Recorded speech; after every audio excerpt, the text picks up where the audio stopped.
Halo anak-anakku Skandium, selamat pagi. Apa kabar anak-anakku? Semoga kita semua tetap sehat dan terhindar dari segala penyakit, terutama penyakit virus corona. Nah, anak-anakku, pada pelajaran minggu ini Pak Theo masuk pada pelajaran ke-6 yang bertemakan tentang nilai kehidupan penting dalam masyarakat yang diperjuangkan. Nah, anak-anakku, sebelum kita memasuki kegiatan pembelajaran kita pada pagi hari ini, marilah kita berdoa terlebih dahulu. Dalam nama Bapa dan Putra dan Roh Kudus. Amin. Ya Bapa yang maha murah dan maha baik, selamat pagi. Kami mengucap syukur kepadamu atas berkat dan pencurahan-Mu pada pagi hari ini kami dapat melaksanakan kegiatan PJJ. Ya Bapa, berkatilah dan lindungilah.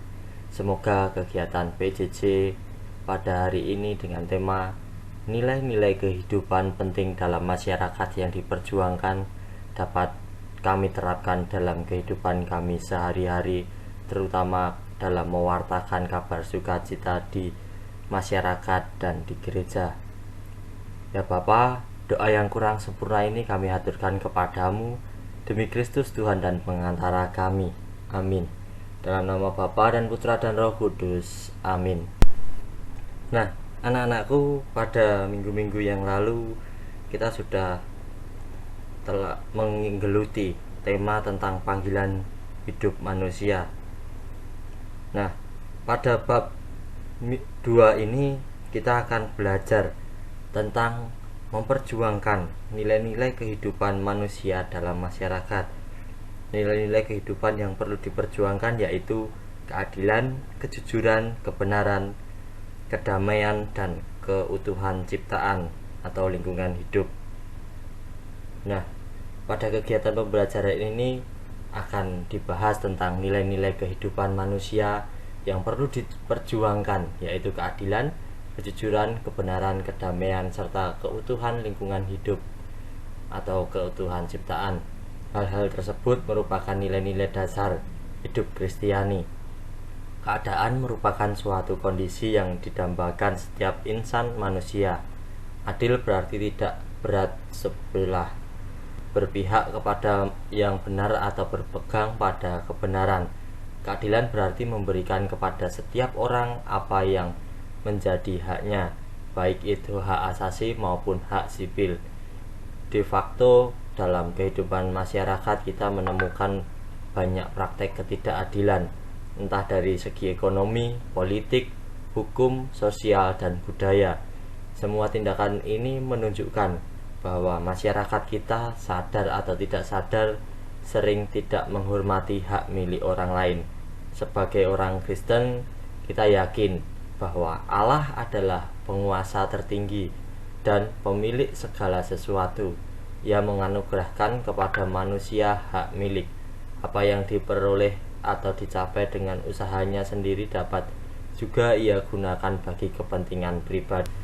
Nah, anak-anakku, sebelum kita masuk pada materi pada hari ini, marilah kita menyimak atau membaca sebuah cerita dari kisah nenek Minah belum selesai.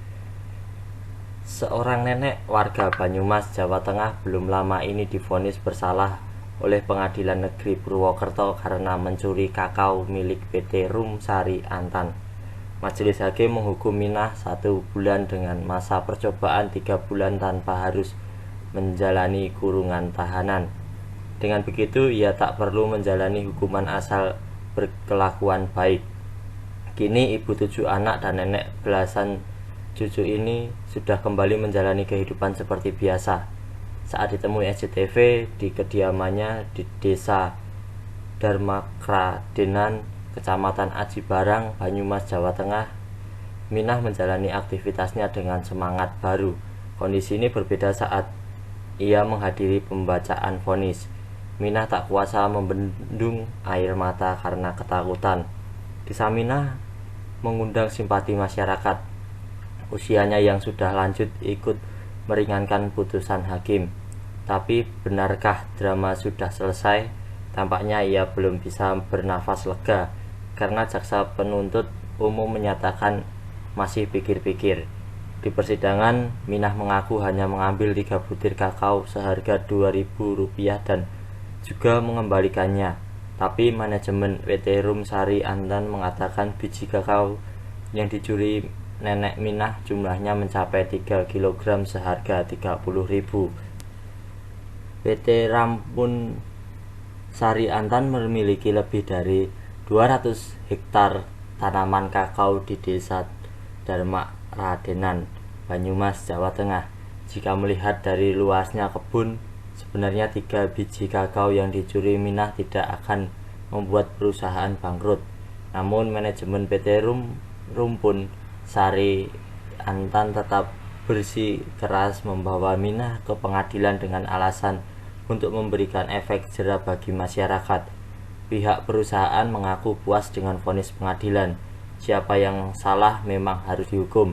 Tapi kasus ini menjadi perhatian masyarakat karena sanksi hukum seakan hanya berani dijatuhkan pada masyarakat kecil seperti Minah. Nah, anak-anakku, kita tadi sudah menyimak referensi tentang kisah seorang nenek Minah. Nah, kisah nenek Minah sekedar mewakili ribuan kisah lain tentang ketidakadilan yang menimpa orang-orang kecil di Indonesia.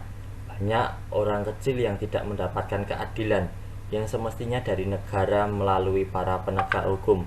Bahkan digambarkan bahwa hukum keadilan di Indonesia hanya tajam ke bawah dan tumpul ke atas. Artinya bahwa penegakan hukum keadilan hanya berlaku bagi masyarakat kecil dan tidak berlaku bagi kaum penguasa dan mereka yang memiliki akses kepada para penguasa karena memiliki kekuatan uang atau modal.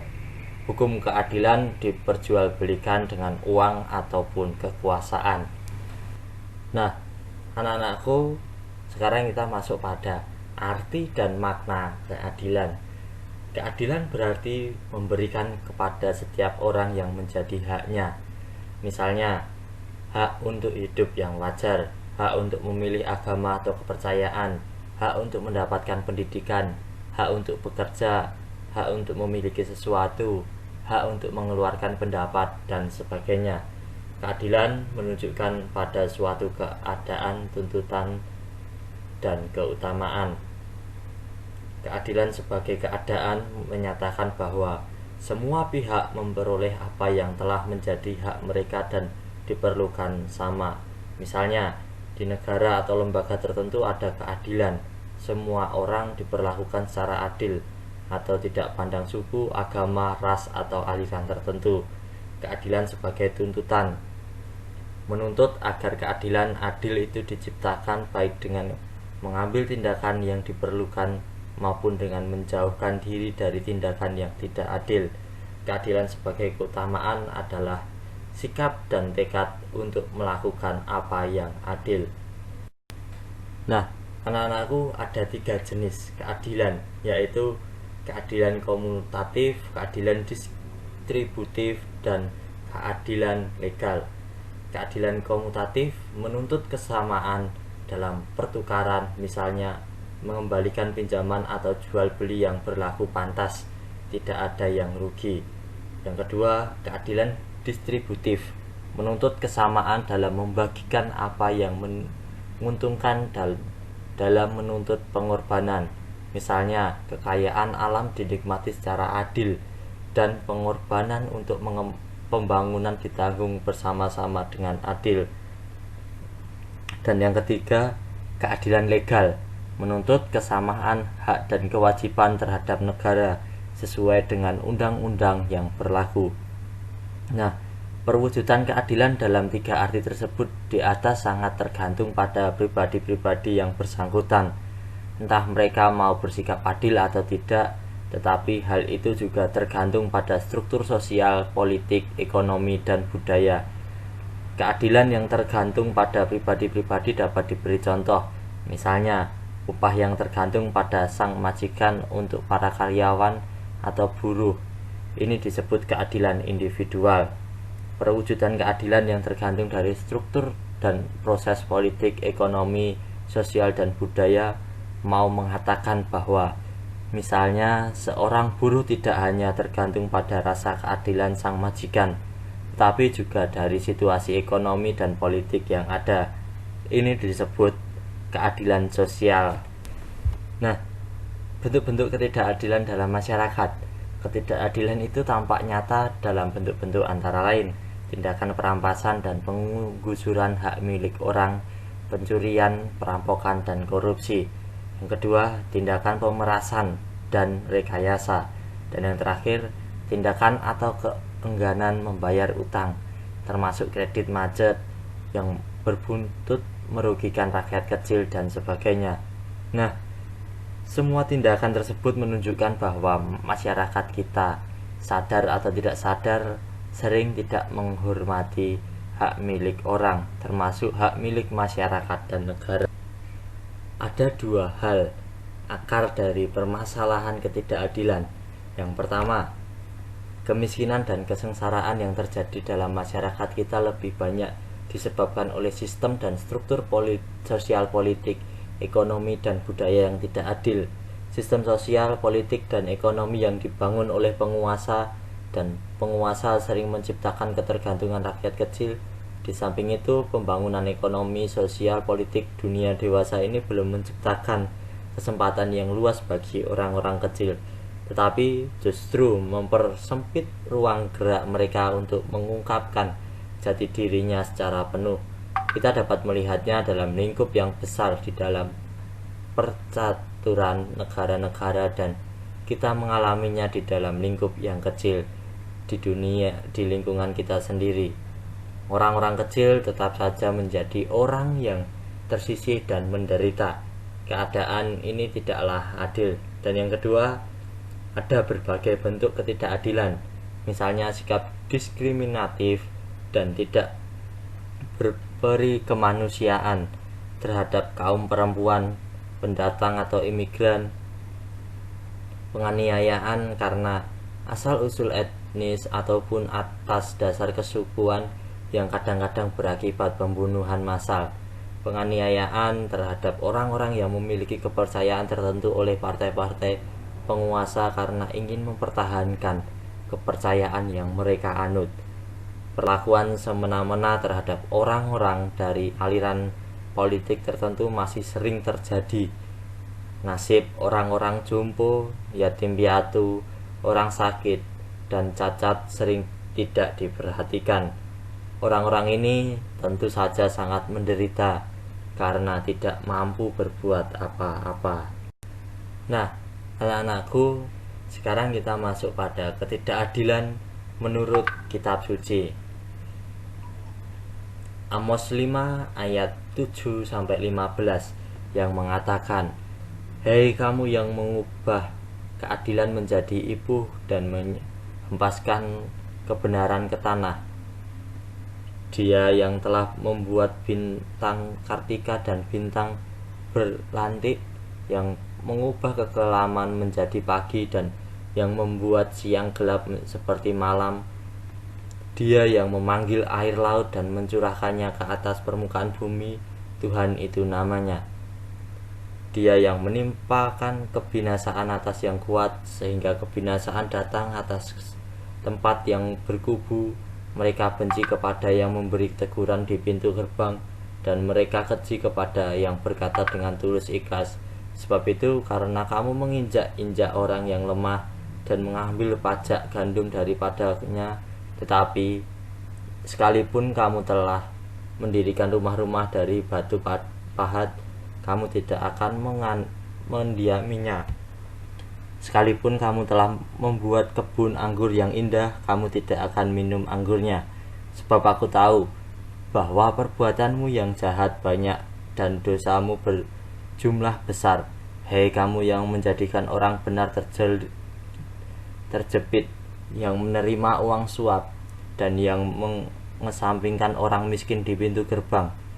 Sebab itu orang yang berakal budi akan berdiam diri pada waktu itu, karena waktu itu adalah waktu yang jahat.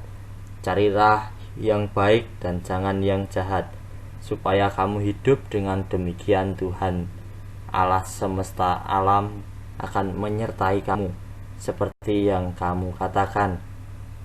Bencilah yang jahat dan cintailah yang baik, dan tegakkanlah keadilan di pintu gerbang.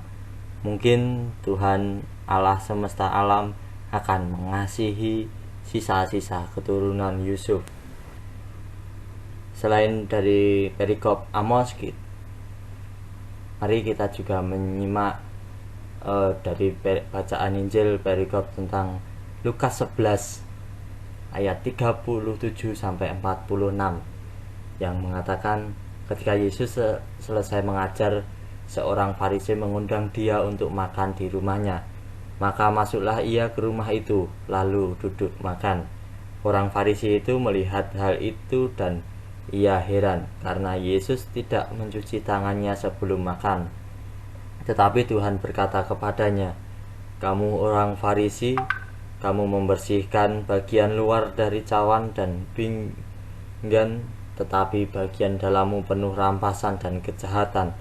Hei orang-orang bodoh, bukankah Dia yang menjadikan bagian luar, Dia juga yang menjadikan bagian dalam? Akan tetapi berikanlah isinya kepada sedekah sebagai sedekah, dan sesungguhnya semuanya akan menjadi bersih bagimu. Tetapi celakalah kamu, hai orang-orang Farisi, sebab kamu membayar persepuluhan dari selisih inggu dan segala jenis sayuran, tetapi kamu mengabaikan keadilan dan kasih Allah. Yang satu harus dilakukan dan yang lain jangan diabaikan. Celakalah kamu, hai orang-orang Farisi, sebab kamu suka duduk di tempat terdepan di rumah ibadat dan suka menerima penghormatan di pasar. Celakalah kamu, sebab kamu sama seperti kubur yang tidak memakai tanda, orang-orang yang berjalan di atasnya tidak mengetahuinya. Seorang dari antara ahli-ahli Taurat itu menjawab dan berkata kepadanya, "Guru, dengan berkata demikian engkau menghina kami juga." Tetapi ia menjawab, "Celakalah kamu juga, hai ahli-ahli Taurat, sebab kamu meletakkan beban-beban yang tak terpukul pada orang, tetapi kamu sendiri tidak menyentuh beban itu dengan satu jari pun."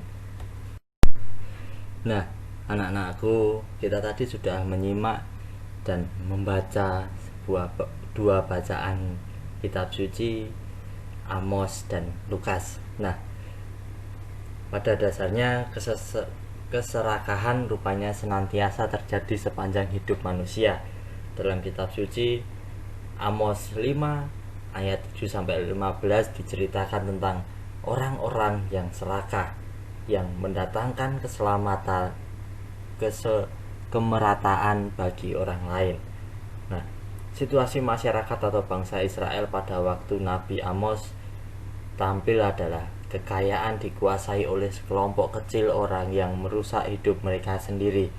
Orang-orang berkuasa dan kaya menipu dan memeras orang-orang kecil. Nah, ketidakadilan juga terus berlangsung pada masa hidup Yesus. Terjadi penindasan terhadap orang-orang yang tidak berdaya. Bahkan pelakunya adalah termasuk kaum agamawan Yahudi yang seharusnya membela dan menegakkan keadilan sosial. Karena itulah Yesus mengecam keras para agamawan yang suka bersikap picik dan munafik. Silahkan lihat Lukas 11 ayat 42 sampai 46. Nah, anak-anak yang terkasih, keadilan adalah dasar masyarakat dan negara. Keadilan adalah keutamaan sosial yang paling mendasar, sebab keadilan tidak hanya mengatur kehidupan orang per orang, melainkan kehidupan bersama antar manusia. Keadilan adalah keutamaan khas manusiawi, karena dengan sadar dan sengaja, yakni dengan menggunakan akal budi dan kehendak bebas, manusia mengakui hak orang lain, bukan hanya karena takut atau beruntung. Keadilan adalah suatu prinsip menata dan membangun masyarakat. Prinsip ini tidak jarang harus melawan kekuatan lain yang juga menyusun masyarakat.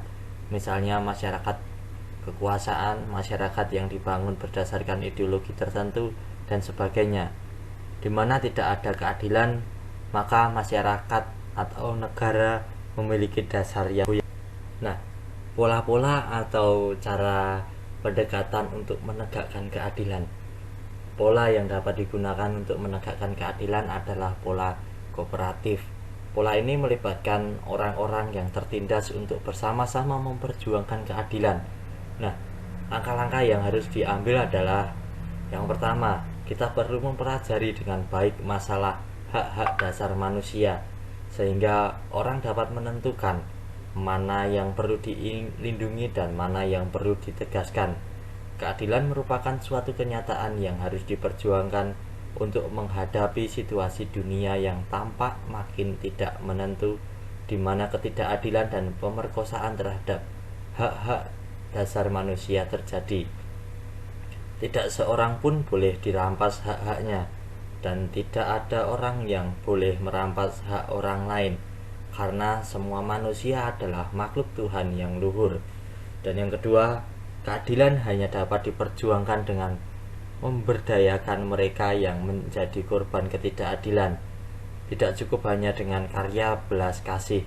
Para korban ketidakadilan sendiri harus didasarkan tentang situasi yang tidak adil ini dan kemudian bangkit bersama-sama melalui berbagai usaha kooperatif untuk memperbaiki nasibnya. Dengan cara demikian, suatu struktur dan sistem sosial yang tidak adil dapat diubah. Yang ketiga, cara bertindak yang tepat adalah dengan memberikan suatu kesaksian hidup melalui keterlibatan untuk mencapai suatu keadilan dalam diri kita sendiri terlebih dahulu. Kita harus mulai dengan diri sendiri dan lingkungan kita. Misalnya dalam lingkungan jemaat Kristiani sendiri, dalam aktivitas di sekitar masyarakat, pergaulan di sekolah, pergaulan di lingkungan gereja, dan lain-lain. Yang terakhir, usaha memperjuangkan keadilan dan kesetiakawanan dengan mereka yang diperlakukan tidak adil tidak boleh dilaksanakan dengan kekerasan. Keunggulan cinta kasih dalam sejarah menarik banyak orang untuk memilih dan bertindak tanpa kekerasan melawan ketidakadilan. Nah, bekerja sama sangat perlu diusahakan dalam hal ini.